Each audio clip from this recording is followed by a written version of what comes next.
This country, you gotta make the money first. Then when you get the money, you get the power. Then when you get the power, then you get the woman.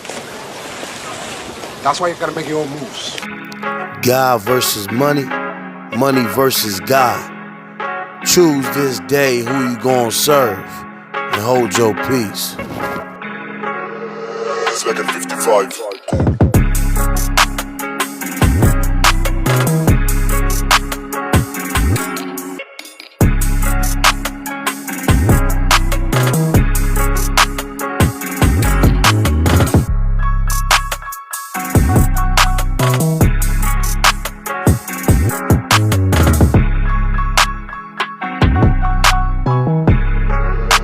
Second 55.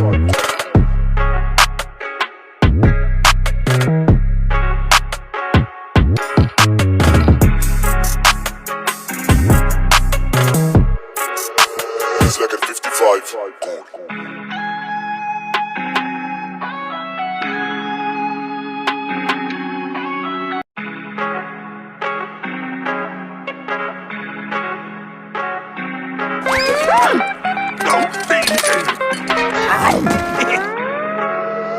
Second 55. I know that sound. It's the sound of me money being flushed down the toilet. What would it take to buy the Krusty Krab from you? Buy the Krusty Krab?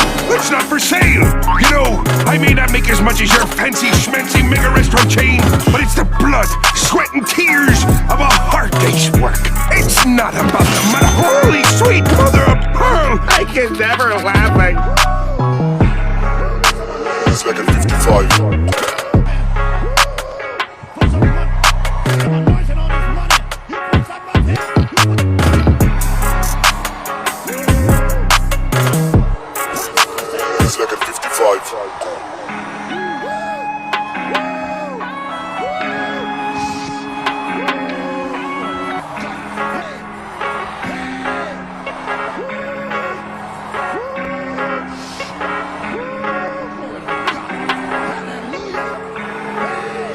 Second 55.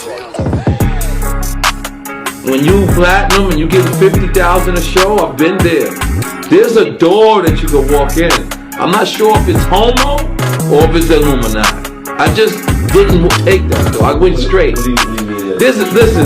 When you get to a level of success, when you get 30, 40, 50,000 a show, you platinum, you running across the world. There's three different doors, right?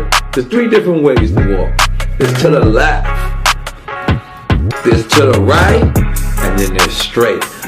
Straight is you're on your own. Second 55. Let's see if you continue this success, young man. Let's see if it's all about your skills, young man. Let's really see that. And you win. Money, man, that's all I do is get money. Today is a Rose Gold Day, as you can see. Arnold Schwarzenegger, limited edition AP, all factory. 1.8 million right here. The $20 bill section. You like to call it the Andrew Jackson section, but I like to call it wallpaper. 200,000 in 20s. I heard in the song you can get the biggest Chanel bag in the store if you want it. But it's the biggest Chanel bag in the world. I got this bag from Karl Lagerfeld. R.I.P. may he rest in peace. Second 55. Money getting money like myself, always showing out, always talking shit. Like 1.8 million, you know how it is. Check it out. Let them know it's all hundreds. Second 55. Money made all money day. We're believing God for a brand new Falcon 7X so we can go anywhere in the world one stop. I really believe that if Jesus was physically on the earth today, he wouldn't be around. Second 55. Think about that for a minute. He'd be in an airplane preaching the gospel all over the world.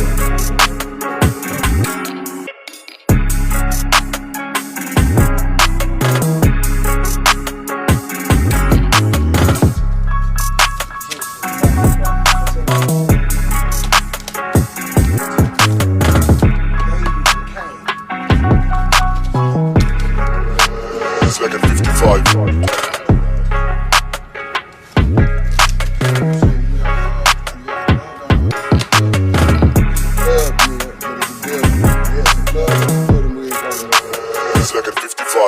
Yeah, I got a question.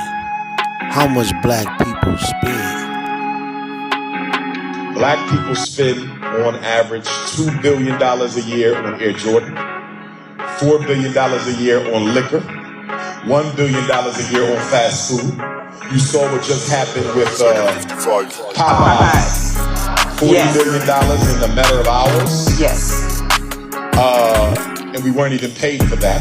Black women spend almost $20 billion a year on hair care and beauty products. But yet, there's not a black community in the United States I can go to where you can show me a black community that has all four of the essential institutions, which are a bank, a school, a supermarket, and a hospital.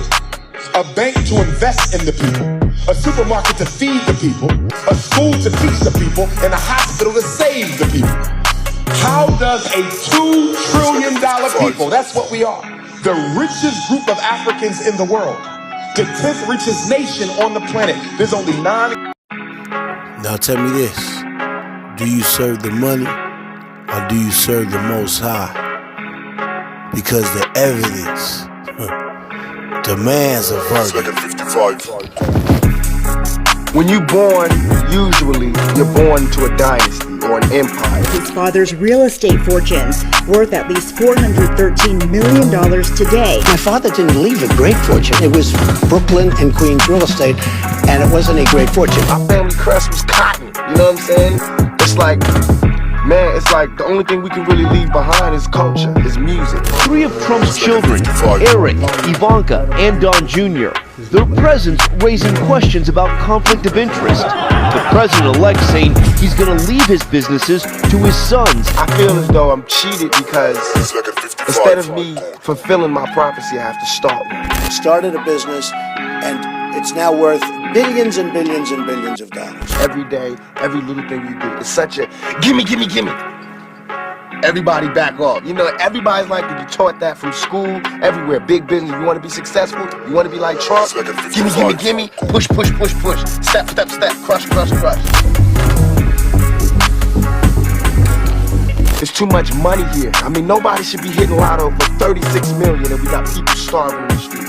You see it everywhere with Trump, right? There's always a lot of gold around Trump. In a 1992 interview, Tupac Shakur aired his feelings toward Donald Trump and specifically the ultra-wealthy alike.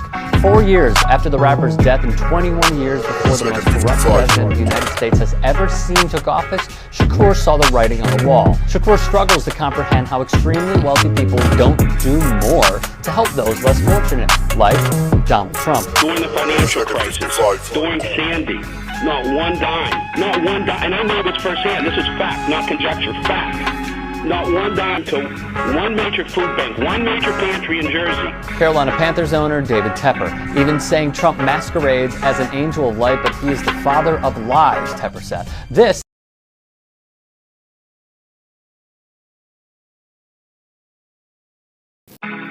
Money hungry for death.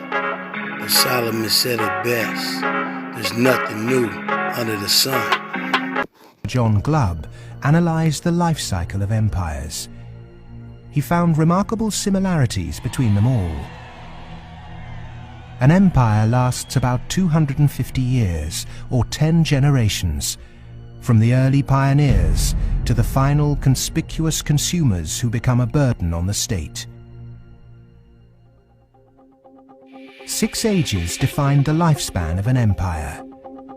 The age of pioneers, the age of conquests, the age of commerce, the age of affluence, the age of intellect, ending with bread and circuses in the age of decadence.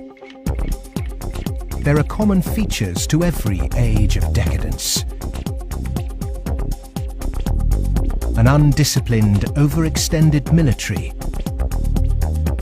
the conspicuous display of wealth, a massive disparity between rich and poor, a desire to live off a bloated state, and an obsession with sex.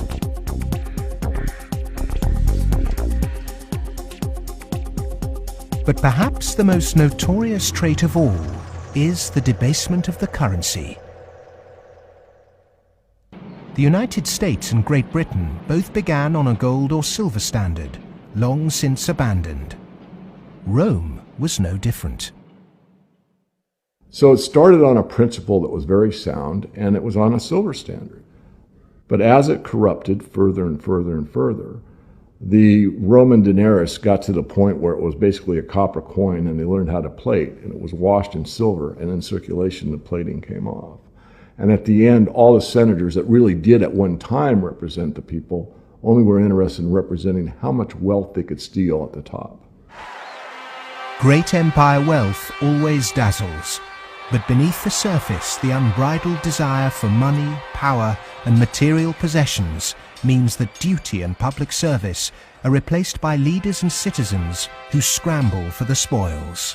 Historically, all the signs of the demise of empire are beginning to develop. Some are more trenchant than others.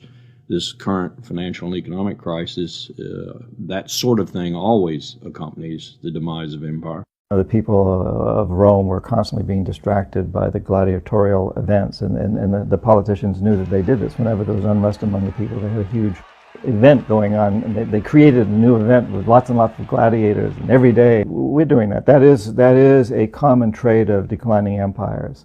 And so today in the United States, for example, you find a tremendous emphasis on all kinds of television programs that distract people from what's really going on. Sports is a big part of that, as it was in the gladiator times.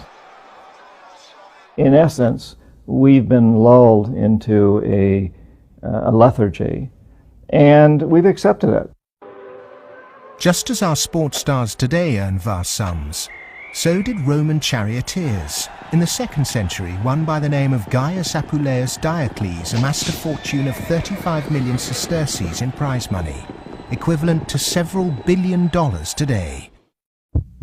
Strangely perhaps, there's another profession that is disproportionately hallowed as an empire declines.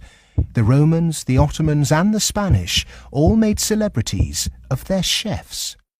And this again is typifying the end of an empire, where things were so great, we have this last oomph of momentum that we used to be great, and we felt great, and we don't feel it anymore. So everyone is out searching for it. Well, maybe it's in the best food, or the best clothes, or the best music, or the best movies, or a reality TV show, or another magazine. But you can never get enough of what you don't need. What you need is a strong moral conviction that is pervasive throughout the society, and integrity reigns. There's a vast apathy. There's a vast amoralism, even a political nature to it. That is to say, there are vast numbers of people who don't give a damn. And so there's this natural, I suppose, entropy. Any living organism, which an empire is, of course, over time dies. Question is, how does it die? Does it die in a violent cascade of events, or does it die over a long period of time? In a violent cascade of events, or does it die over a long period of time? Come up to meet you, tell you I'm sorry. You don't know how lovely you are. Psalms 49:11. Their inward thought is that their houses shall continue forever, and their dwelling places to all generations. They call their lands after their own names. But woe unto you that are rich, for ye have received your constellation.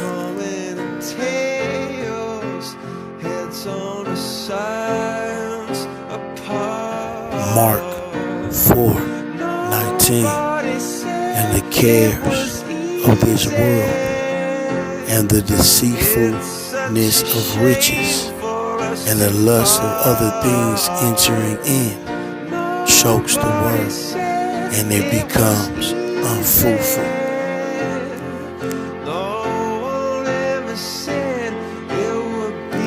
Love not the world, nor the things in the world. If any man love the world, the love of the Father not in him.